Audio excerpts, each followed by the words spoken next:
विद्यापति समारोह में उपस्थित सभी गुणीजनों को आराधना झा श्रीवास्तव की ओर से सादर प्रणाम और हार्दिक अभिनंदन। भनहि विद्यापति उगना सकाज, नहीं हित कर मोरा त्रिभुवन राजा। अर्थात कि विद्यापति को तो मात्र उगना से ही काम है और उगना के सम्मुख तो तीनों लोगों का ये राज्य, ये वैभव भी क्षीण है।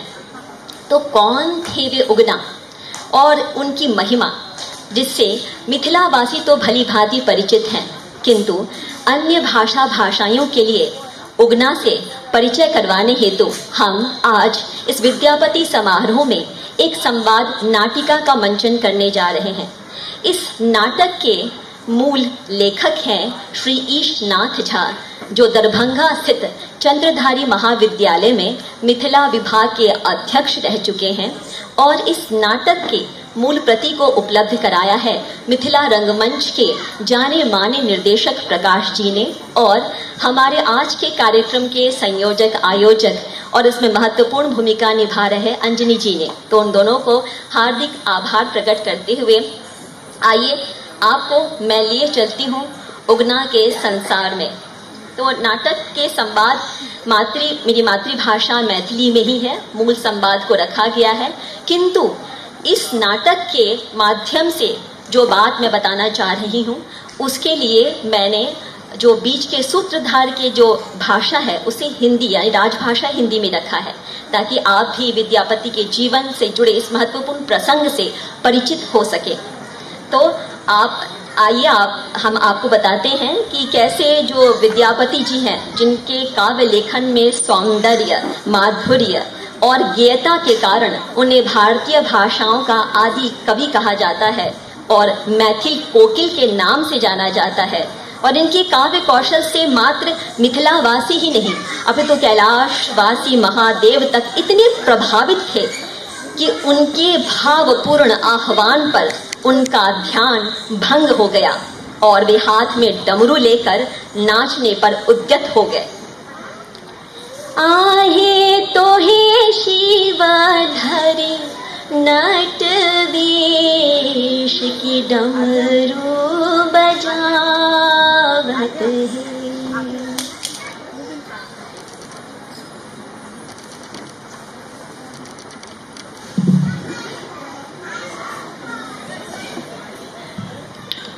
आजो नाथ एक वरत महासुख लागत है।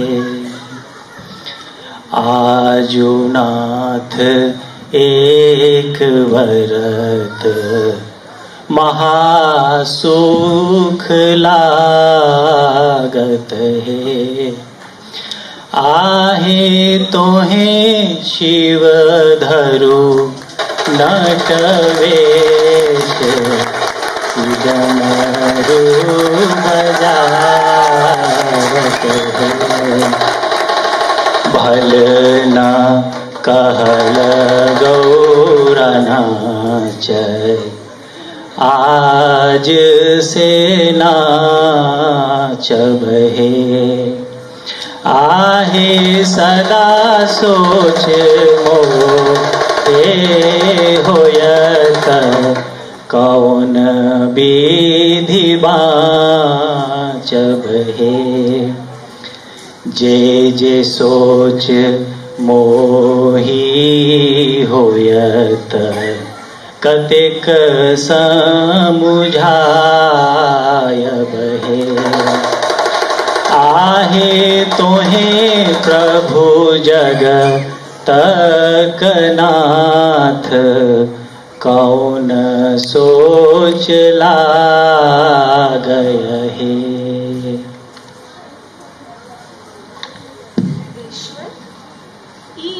मैत्य भुवन में अहाँ एहन के भक्त अछि जकर गान सुने अहाँ नाचऽ लगलो।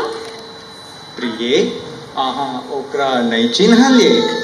ई तो हमर परम भक्त महाकवि विद्यापति थीक। ई विद्यापति के आह गिरिकन्ये खेदक विषय थीक जे अहाँ अद्यावधि विद्यापति सह परिचित छी। सुनो, पावन भूमि मिथिलाक बिस्फी गामक मैथिल ब्राह्मण कुलोत्पन्न ई महाकवि कविता गान से हमरा के कोहे साक्षात विष्णु से हो प्रभावित भय उठे छे। प्रिय, हम यथार्थ कोहे छे एकर संगीतमय कविता सुनई हेतु हमर चित्त एतेक ललायित रहैत अछि जे सतत एकर सेवा में लागल रहू, यह इच्छा अछि। धन्य धन्य धन्य ई महाकवि जिनक सेवाक विचार स्वयं परमेश्वर कऽ रहल छथिन। प्रिय, अहाँ किछु दिन हमर बसहा के घास दैत रहब तथा कैलाशे में रहब, तावत हम मर्त्य भवन भ्रमण के आबे छे। नाथ, अहाँक आज्ञा शिरोधार्य, मुदा अहाँक विरह सँ मोन खिन्न अछि, तें शीघ्र आयब। अवश्य प्रिय, शीघ्र आयब, मुदा अहाँ हमर शरीरक अंतर्गते छी, तखन विरह की वेश हम चललू।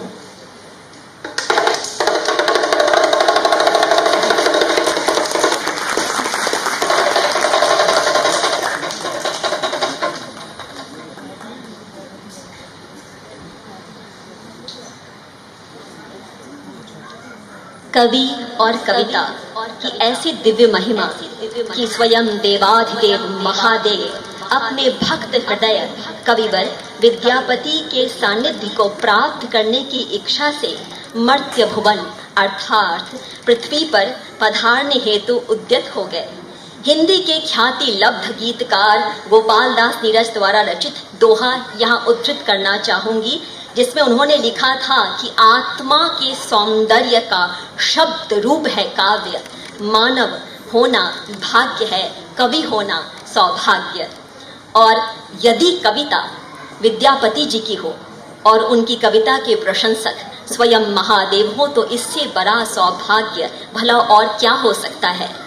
बिस्फी ग्राम में स्थित अपने निवास पर विद्यापति जी अपनी दैनिक पूजा पाठ की तैयारी में जुटे हुए थे, इस तथ्य से अनभिज्ञ कि आज उनके भाग्य खुलने वाले हैं। आज उनके प्रांगण में साक्षात शिव सेवक स्वरूप में पधार चुके हैं।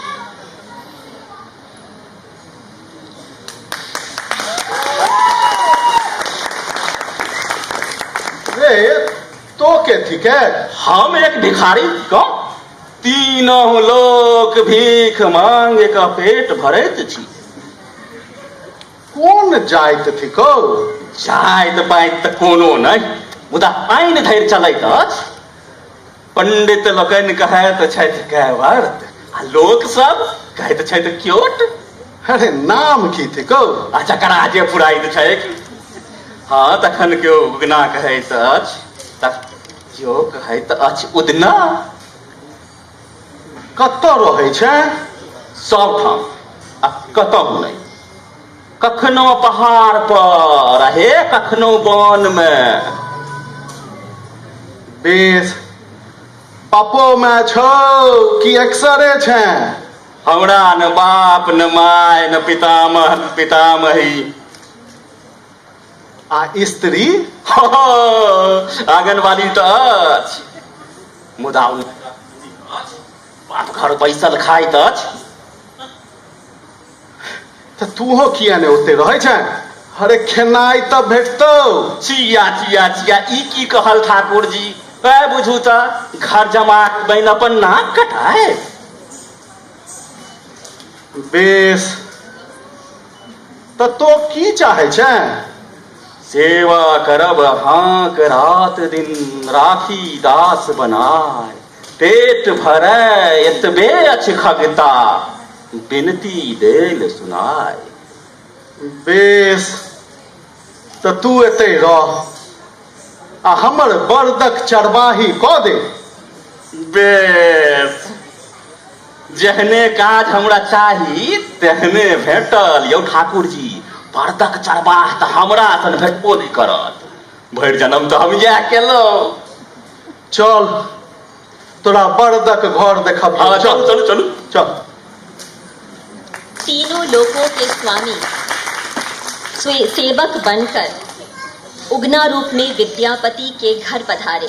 धन्य महाकवि और धन्य धन्य औढ़र ढरदानी आशुतोष महादेव, जो पल में प्रसन्न होकर अपने औदात्त भाव से दोनों हाथों से भरकर अपने भक्तों पर आशीष लुटाते हैं। भक्त और भगवान के अंतर संबंधों का ऐसा अद्भुत आत्मीय स्वरूप अन्यत्र मिलना दुर्लभ है। आज ऐतिहासिक प्रामाणिकता की कसौटी पर कसने वाले साक्ष्य के आग्राही के लिए भले ही यह प्रसंग जनश्रुति हो, किंतु हम मिथिला वासियों के लिए जो साधकों की स्थली रही है, यह हमारे प्रेरणादायी अतीत का एक अंश है, जो हमें असीम और अनंत आनंद और गौरव बोध से भर देता है। मधुबनी के भवानीपुर में स्थित उग्रनाथ महादेव का मंदिर आज भी शिव भक्तों को उस घटना का स्मरण कराता है जब विद्यापति के सम्मुख भगवान शिव ने उगना रूप का रहस्य प्रकट किया था और उन्हें साक्षात अपने आराध्य शिव के दर्शन प्राप्त हुए थे। एक संक्षिप्त भूमिका के साथ आपको इस प्रसंग की ओर ले चलती हूँ। भगवान शिव के कैलाश से गमन के पश्चात देवी पार्वती विरह से व्याकुल हो उठी। उनका अनुमान था कि महादेव अपनी प्रिय अर्धांगिनी से अधिक समय तक विलग नहीं रह सकेंगे, किंतु महादेव तो उगना की लीला में इतने आनंद मग्न हो चुके थे कि उनके शीघ्र लौटने की आशाएं क्षीण होने लगी। विरह की इस वेदना से व्यथित होकर देवी पार्वती को अपनी माया शक्ति का प्रयोग करने पर विवश होना पड़ा। विद्यापति जी राजाश्रित कवि थे। उन्हें दरभंगा के राज सिंहासन पर विराजमान कई समकालीन महाराजाओं की कृपा प्राप्त हुई थी। इनमें से राजा शिव सिंह का नाम विशेष रूप से उल्लेखनीय है, जिनके साथ उनके मैत्रीपूर्ण संबंध थे। एक बार राजा शिव सिंह जी ने विद्यापति जी को राज दरबार में उपस्थित होने का आग्रह किया। विद्यापति जी उगना के साथ रजवाड़े की ओर चल दिए। मार्ग में एक जगह रुककर जब वे विश्राम कर रहे थे, तभी देवी पार्वती के आदेश पर पिपासा अर्थात प्यास की तीव्र इच्छा ने विद्यापति के शरीर में प्रवेश किया। उगना महादेव के इस भेद को माँ गौरी अपने नेत्रों के सम्मुख प्रकट होते देखना चाहती थी। इसीलिए इस घटना की साक्षी बनने के लिए विद्यापति जी और उगना जी के नेत्रों उनकी दृष्टि से दूर वे एक कोने में खड़ी होकर इस घटना की साक्षी बन रही थी।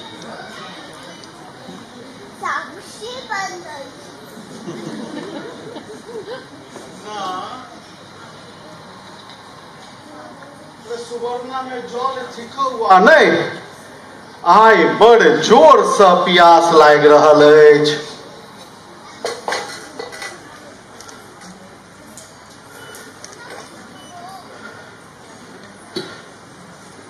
यौ ठाकुर जी, सुवर्णा में तो एको ठोप पानि नहीं अछि। उगना, एहन प्यास हमरा जीवन में कहियो नहीं लागल छल। कतौ सँ जलक उपाय कर, नहीं तो आइ प्राण नहीं बाँचत। एहिठाम पानि कतय सँ आनब? न पोखरि, न इनार, न धार। थोड़ेक दूर चलू, आबू पानि आनि पिया देब। उगना,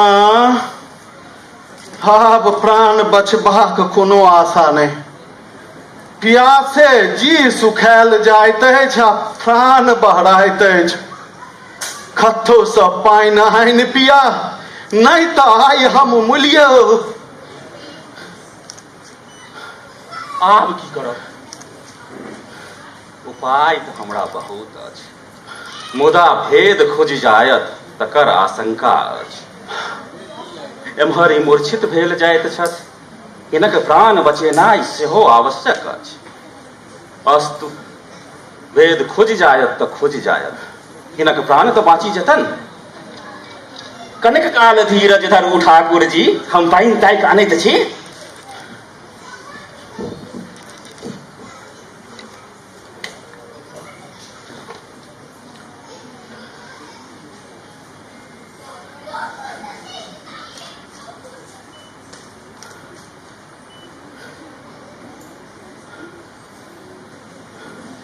लिया ठाकुर जी जल पीबू। हाँ कहुना एट गेल। भरि छाक पीब लिया। एहन नहीं हो जे बेर बेर आने कहल।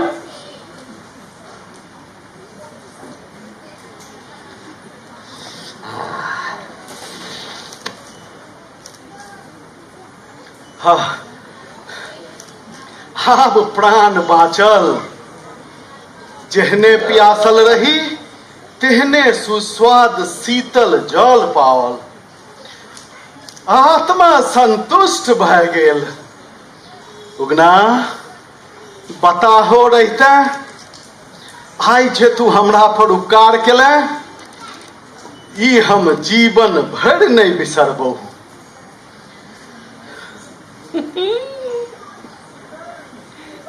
अरे उगना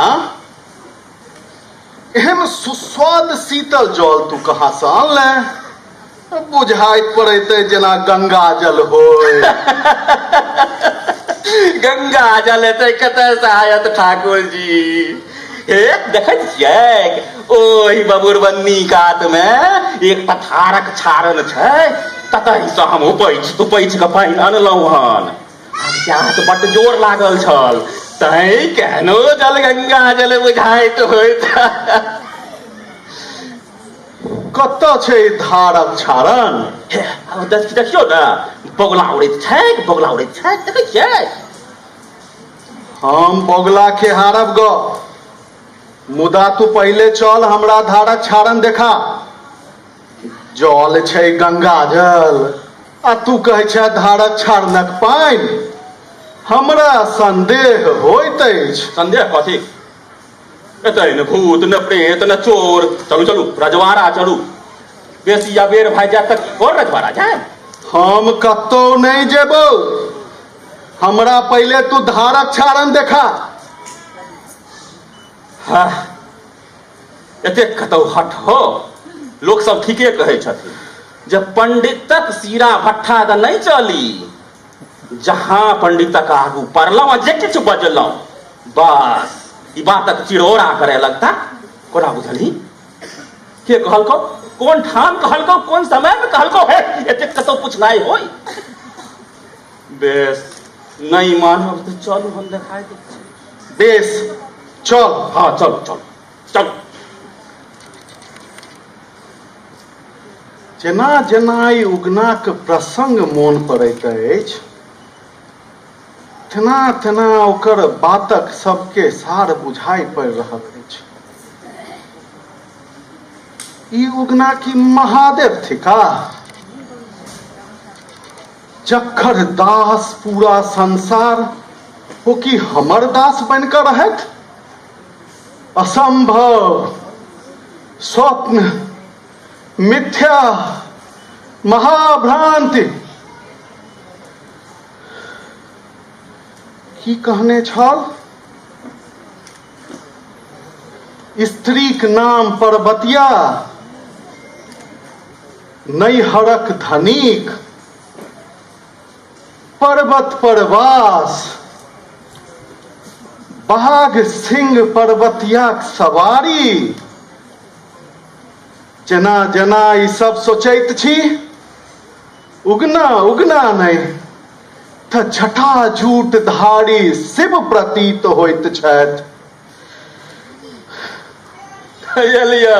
आब तऽ ई बड़का जोगी बनि गेला। ठाकुर जी रजवाड़ा चलू साँझ पड़ल। अरे बा अब कथी दिनक पैर भेल? न एमरे न ओमरे न घरे न बाहरे। ठाकुर जी तोहे शिव अतिक कियक परतार। तोहे शिव अतिक कियक परतार। नित दिन तोहर चरण हम सेवल। नित दिन तोहर चरण हम सेवल। तक रहूं कनेक विचार, तोहें शिव अतिक कियक परतार। जे किछु दोष भेल हो तकरा, जे किछु दोष भेल हो तकरा, नहीं किछु मन पारह। अगम अथाह घोर सागर सा, अगम अथाह घोर सागर सा, कर गही पार उतारह। तोहें शिव अतिक कियक परतारह। बहुत नुकैलह बहुत छपैलह, बहुत नुकैलह बहुत छपैलह। माया आब उसारह, दै दर्शन शिव नयन जुरावह। दै दर्शन शिव नयन जुरावह, जीवन हमार सुधारह। तोहें शिव अतिक कियक परतारह, तोहें शिव अतिक कियक परतारह, तोहें शिव अतिक कियक परतारह।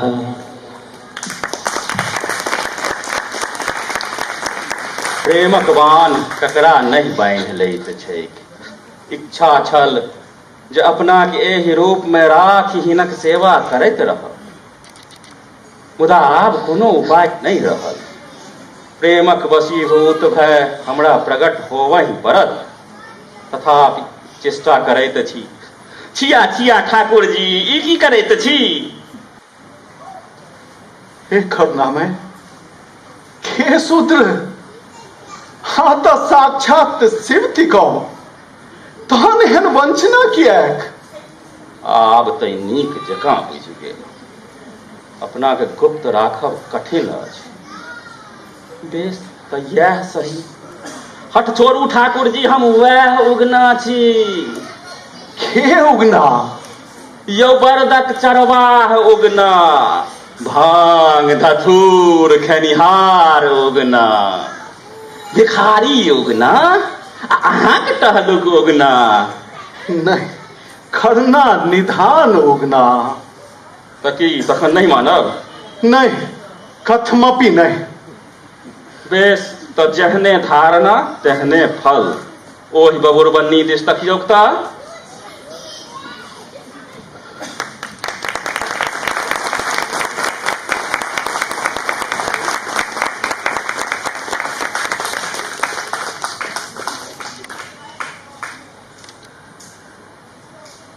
ठाकुर जी, ठाकुर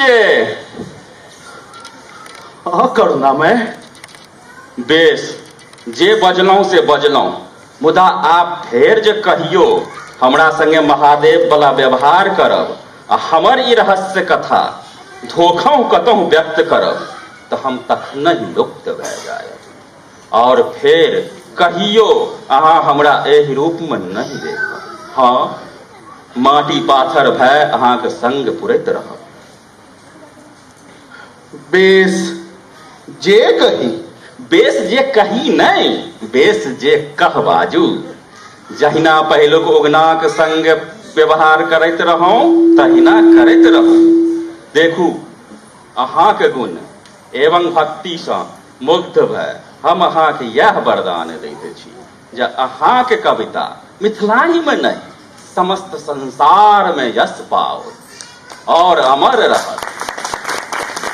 अहाँ भारतीय भाषाक आदि कवि कहायब, संगहि महाराज शिव सिंहक हाथ सा समस्त विस्फी ग्रामक दान पत्र पायब और सुखमय जीवन व्यतीत करैत अंत में हमरहि में लीन भय जायब। एकर अतिरिक्त एहि ठाम जतय अहाँक आग्रह पर प्रकट भय हमरा उग्रता दिखावे पड़ल, ततः हम उग्रनाथ कहाय पाथर रूप में अंकुरित होयब और जे हमर सेवा करत ओ शीघ्र फल पाओ।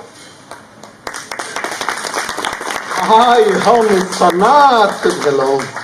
चलू चलू रजवाड़ा चलू, आबो रजवाड़ा चलू। हाँ, चल चल, बेस बेर भेलै।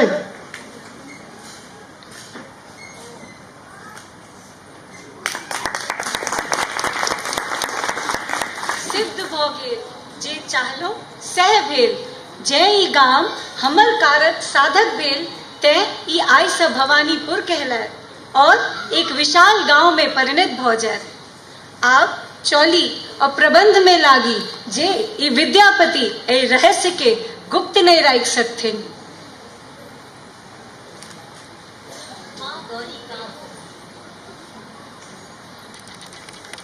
माँ गौरी का एक मनोरथ तो सिद्ध हो चुका था, किंतु महादेव के कैलाश को वापस लाने का जो कार्य था वो अभी भी शेष था। इसीलिए वे प्रबंधन में जुट गई ताकि ऐसी परिस्थितियां बनाई जा सके जिनसे विवश होकर विद्यापति के मुख से इस प्रसंग का उल्लेख हो जाए। उस दिन जब उगना के साथ विद्यापति जी रजवाड़ा पहुंचे तो राजा शिव सिंह जी ने उन्हें समस्त बिस्फीनाग को ग्राम दान पत्र में दे दिया। विद्यापति जी के धन और ऐश्वर्य में वृद्धि होने लगी।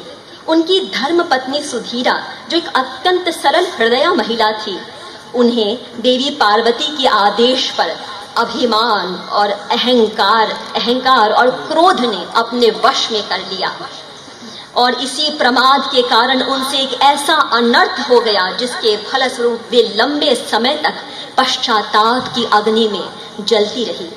चलिए आपको लिए चलती हूँ विद्यापति जी के निवास स्थान पर, जहाँ उनकी धर्मपत्नी सुधीरा जी सांध्यकालीन शिव आराधना की तैयारियों में जुटी हुई है और पार्थिव लिंग बना रही हैं। आज नरक निवारण चतुर्दशी का दिन है। आज सभी उपवास में हैं। विद्यापति जी, उनकी धर्मपत्नी सुधीरा जी, उनके पुत्र हरिपति और उनकी बेटी दुल्लही सभी उपवास में हैं। और आपको बता दूं कि फाल्गुन मास के कृष्ण पक्ष की चतुर्दशी को मनाए जाने वाले महाशिवरात्रि के उपवास और पूजन की महिमा से तो समस्त संसार भली भांति परिचित है, किंतु माघ मास की चतुर्दशी को नरक का गमन को निवारण करने वाले इस संझा शंकर को समर्पित इस व्रत के महात्म्य का प्रचलन मिथिला में ही अधिक है।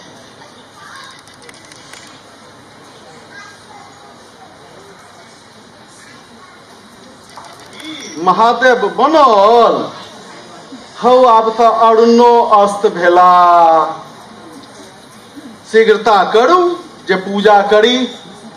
बाल बच्चा सब उपास केने अछि, ओहो छंदरोगते लऽ कऽ न व्रत करत तुरत। की पूजा करत और की ओ सब भोजन करत से की बिन बेलपातक महादेवक पूजा करब। एक दोपहरिया उगना के कहलिए से त नंगे गेल, भांग खाए बोरे घर में बैसल छ। अखन हरिपति कहलकै त कहलकै जाओ बेड़ी पर लेने आएब। अरे बेर भेलै, आब आबिते हैत तो एहन बता के रखने की फल जे अपने मोने काज करत हमर साथ नहीं होइया जो कर पूजा करैत रहबै। देखू त अब तारे गानो उगि गेल, कखन बेलपात आयत, कखन कोटल जायत और कखन अहाँ पूजा करब। जकरे पूजा करब सएह तो ठीक। अच्छा धैर्य रखू, आबिते हैत। आब देखू ने मनुहारी, साँझ पड़ि गेल, दिया पुता भूखले प्यासले चटपटा रहल अछि और ई चटल बात कतहु पता नहीं। आब त दियौ तखन हुनक दशा करब। अरे अते क्यों क्रोध करे। खबराइन हैया हल्लिया बेलपात अकच्छ के छोड़े लो। आब दियो न महादेव के चारा घास। अरे ओ चंडलवा, तोरा लेके महादेव हाथी घोड़ा। हाँ अन्याय कैल, महादेव पर प्रहार अन्याय कैल।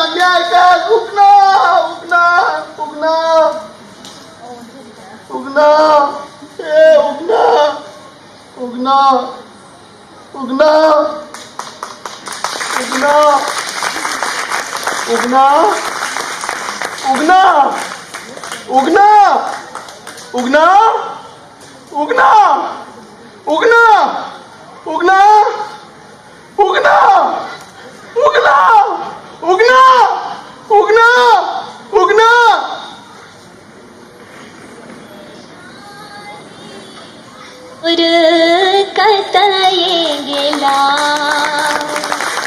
कतये गेला शिवा किदाहो भेला।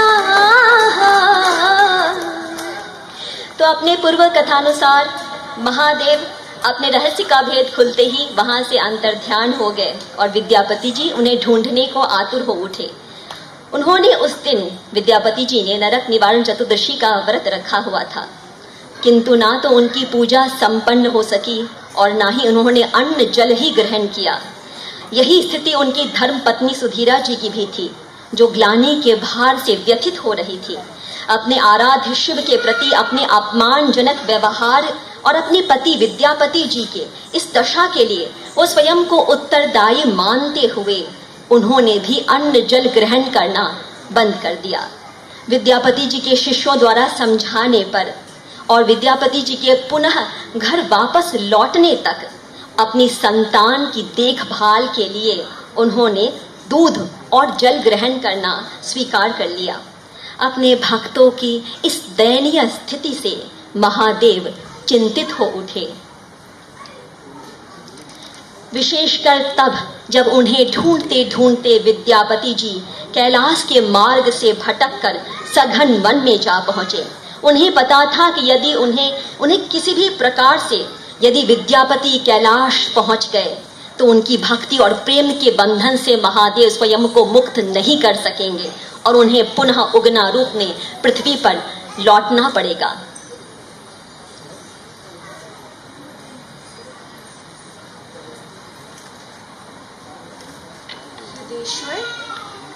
एखन कैलाश छोड़ ई दुर्गम वन में भ्रमण करवाक रहस्य की। गिरिजे अहाँ अपन मायाक बले हमरा विद्यापतिक ओतऽ से कैलाश लौटो आनलो, मुदा भक्त कवि एवं ओकर स्त्री हमरा लेल प्राणंत के रहल अछि। देखो ओ चतुर्दशीक व्रत करते ही हमर अन्वेषण में जे अपन घर छोड़ल से अद्यावधि नहीं अपन घर गेल अछि आ नहीं अन्न जल ग्रहण कैल अछि। ओकर स्त्री हमर आराधना करैत प्राणांत संकल्प केन अछि। नाथ, आब हिनकर दुनुक रक्षाक उपाय की?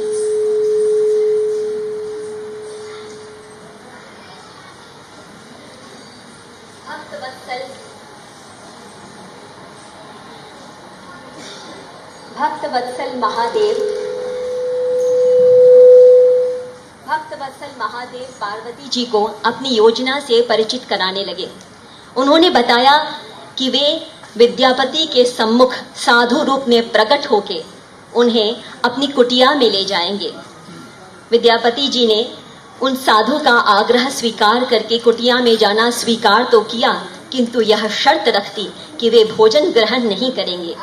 दिवसों की थकान के बाद उन्हें शैया पर निद्रा आ गई और उसी निद्रित अवस्था में महादेव ने उन्हें दर्शन देकर संतुष्ट किया और इस समस्त घटनाक्रम के पीछे की कथा से भी परिचित कराया। उन्होंने महामाया माँ गौरी की लीलावश सुधीरा जी द्वारा किए गए उस व्यवहार का कारण भी बताया, जिसे जानकर विद्यापति जी के व्यथित मन को संबल प्राप्त हुआ। स्वप्न में दर्शन देकर भगवान शिव ने अपने गणों के द्वारा विद्यापति जी को बिस्फी ग्राम पहुंचा दिया। वहां पहुंचकर उनकी निद्रा भंग हुई और उन्हें शिवलिंग रूप में अंकुरित हुए बाण महादेव के दर्शन हुए। महादेव ने सुधीरा जी को भी स्वप्न में साधु रूप में दर्शन देकर आत्मग्लानि के भार से मुक्त किया एवं विद्यापति जी के आगमन का शुभ समाचार भी दिया।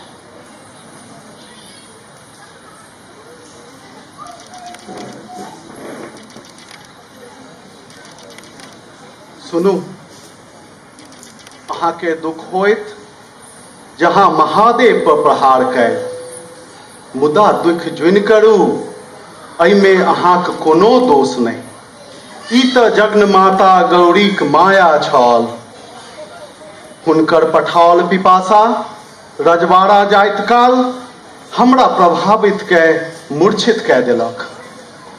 उगना रूपी महादेव जलक अभाव देख अपना जटासँ गंगा जल छुआए हमर प्राण तऽ बचा लेलथि, मुदा हम हुनका चीन गेलियनि आ हुनका विवश भय व्यक्त होबय पड़लनि। अभिमान आ क्रोध अहाँसँ उगना पर प्रहार करायल आ प्रमादवशात हमरा मुँहसँ ई कथा प्रकाशित भऽ गेल। एहिमे अहाँक कोनो दोष नहि। महादेव स्वप्न में कहलथि, साक्षात महादेव स्वप्न में कहलथि, विद्यापति हम तोहर आ तोहर स्त्रीक भक्तिसँ परम प्रसन्न छी आ आजीवन तोहर जीवनक रक्षक रहबो। हम पत्थर रूपी भैरवक स्वरूप में अंकुरित रहबो। अही भैरव स्वरूप बान महादेवक सेवा के तू अपन जीवन सफल करीहें। धन्य छी हे करुणा सागर जे हमर कपार से कलंक दूर केलहुँ। कैलाशवासी महादेवक जय हो। हर हर महादेव। हर हर हर महादेव।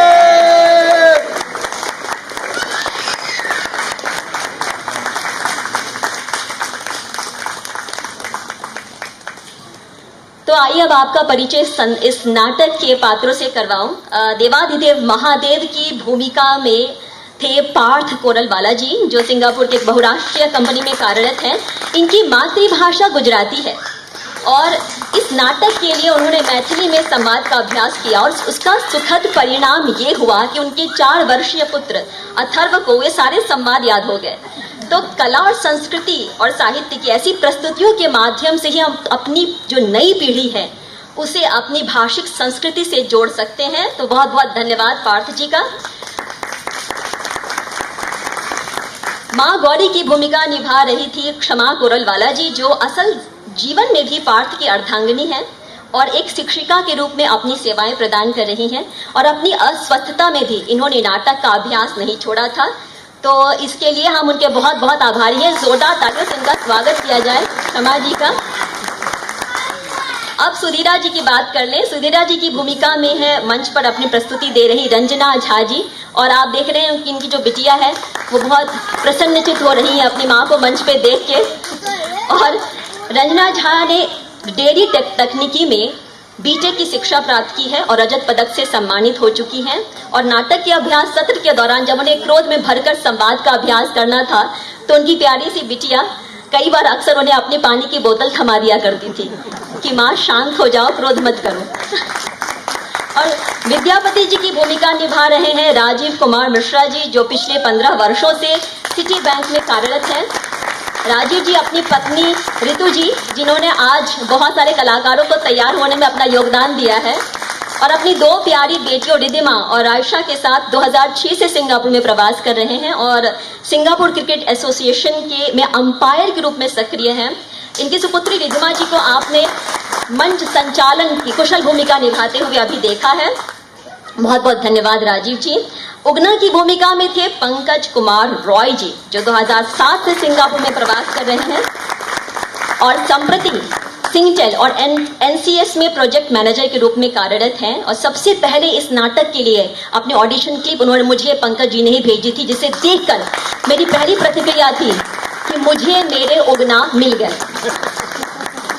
बहुत बहुत धन्यवाद पंकज जी, आपने इस विद्यापति नाटक में 4 चांद लगाए। हर एक पात्र जो है यहाँ पे सबने उसका बहुत सुंदर प्रस्तुति दी है। और विद्यापति जी के गीत जिनके कंठ से निकले हैं वो हैं हमारे अंजनी कुमार चौधरी जी, जो आज के इस विद्यापति समारोह की परिकल्पना, उसके संयोजन आयोजन में बहुत महत्वपूर्ण भूमिका निभा रहे हैं और मूलतः दरभंगा के निवासी हैं और संप्रति सिंगापुर में अंतर्राष्ट्रीय बैंक के आईटी विभाग में वाइस प्रेसिडेंट के रूप में कार्यरत हैं। तो बहुत बहुत धन्यवाद अंजनी जी का। और अंत में मैं आराधना झा श्रीवास्तव, इस नाटक की सूत्रधार, पटकथा लेखिका और निर्देशिका, आप सभी का बहुत बहुत आभार प्रकट करती हूँ कि आपने इतना समय दिया और अपनी करतल ध्वनि से हमारा मनोबल बढ़ाया। हर हर महादेव।